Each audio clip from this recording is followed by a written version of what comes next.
Ladies and gentlemen, boys and girls, cats and dogs, and to all the history enthusiasts out there, welcome back to another thrilling episode of Timeless Sagas. Today, we're going to journey back into the mysterious yet fascinating era of medieval history. Prepare your horses, sharpen your swords, and grab your most stylish robes, because we're about to dive deep into the realm of knights, castles, and political intrigue.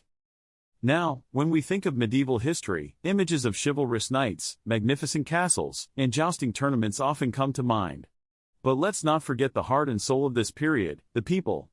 From the lowliest peasant to the mightiest king, it's their stories that have shaped the world we live in today. So, saddle up, fellow time travelers, as we explore the tapestry of human experiences in this bygone age. The year is 1066, and we find ourselves in England, witnessing one of the most significant moments in medieval history, the Battle of Hastings.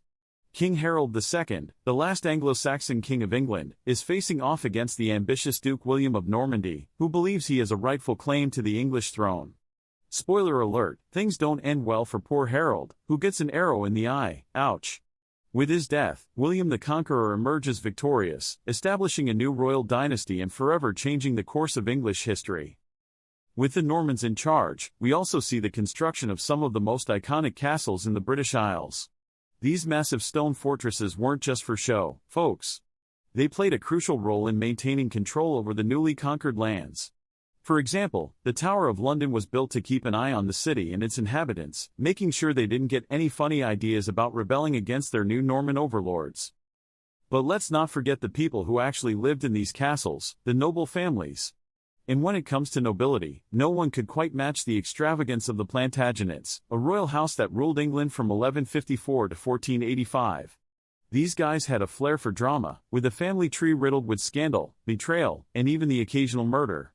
Richard the Lionheart, John Lackland, and Edward I, the Hammer of the Scots, all hailed from this illustrious lineage. You know what they say, when you play the Game of Thrones, you either win or you know the rest. Of course, medieval society wasn't all about kings and queens.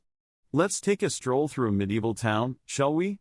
Here, we find merchants, craftsmen, and laborers going about their daily lives. And what would a medieval town be without its markets? These bustling hubs of commerce were essential for the economy, allowing people to trade goods and services. You could find everything from fine silk to fresh produce, and even indulge in some local gossip while you're at it. But not everyone was content with a simple life in a town or village. Some sought a higher calling in the service of the church. Monks and nuns dedicated their lives to prayer, study, and service to their communities. They were the intellectuals of the time, copying and preserving precious manuscripts in their monasteries. Others took a more hands-on approach to their faith, becoming crusaders and traveling to the Holy Land to reclaim it from the infidels.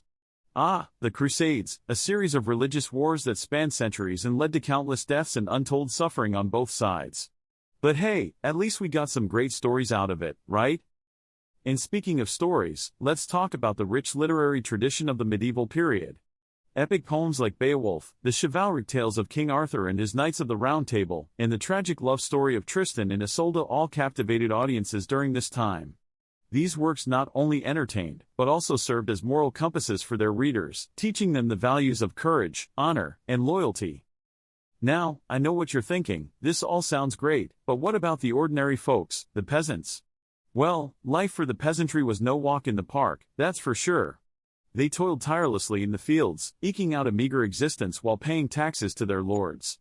But don't worry, it wasn't all doom and gloom. Peasants knew how to have a good time, too.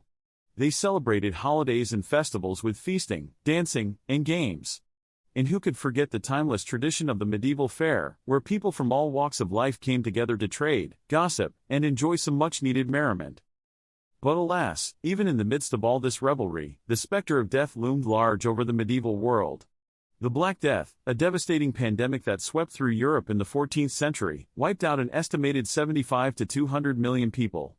That's roughly a third of the entire European population, folks. And if the plague didn't get you, there was always the risk of famine, war, or just plain bad luck. Life was undoubtedly tough for our medieval ancestors, but their resilience and determination in the face of adversity are truly inspiring. And so, as we bid farewell to the medieval period, let us remember the countless men and women who shaped the course of history during this fascinating and tumultuous era. From the lowliest serf to the mightiest king, each had a role to play in the grand tapestry of human experience. Through their stories, we can learn from the past and carry their timeless wisdom with us into the future. Thank you for joining me on this epic journey through medieval history. Be sure to like, comment, and subscribe for more amazing tales from the annals of time. Until our next adventure, fellow history lovers, stay curious and keep exploring the timeless sagas of our shared past.